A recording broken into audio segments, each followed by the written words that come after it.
Maharaji always he used to hold up a finger and like that and say, "Sub ek, it's all one. Don't you understand? It's all one." And of course, we didn't particularly understand that, right? I think the rather wonderful thing about Ram Dass is that he was on that journey toward oneness, and through kind of translating his own life experiences for everybody, he brought everybody along on the trip. Yeah, and I think that over the time that I knew him, he transformed a lot and lost more of that separateness and became more of that kind of loving beacon of awareness and compassion and love. Yeah. But it was through some of it was practice. Some of it was through the stroke that almost took him out and really,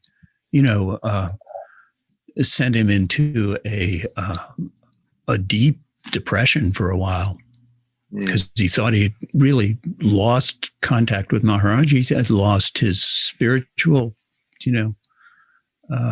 path. And then it came back, and I would say those last 20 years of his life after the stroke, that a little more, he was more and more just going into that, what he sometimes called the ocean of love. Yeah. Well, it's interesting when you could feel that. Yeah. When you follow his career, and there's a wonderful documentary you can find, I think on Netflix or one of the streaming services called Becoming Nobody.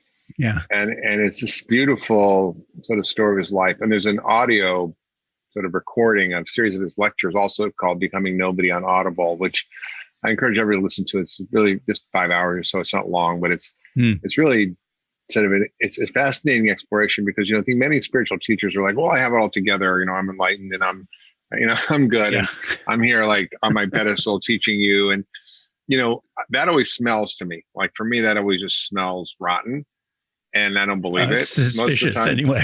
Yeah. And so like, listen, I know you've got your crap and you're messed up. And then you see all and all the gurus are sleeping with this one and they're stealing money from this one. And they're like, and they're caught up in the ego in this powerful way.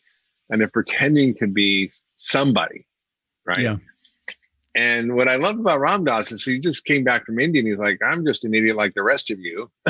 And I'm just maybe, asking more questions and I'm being more transparent about my neuroses and my stuff.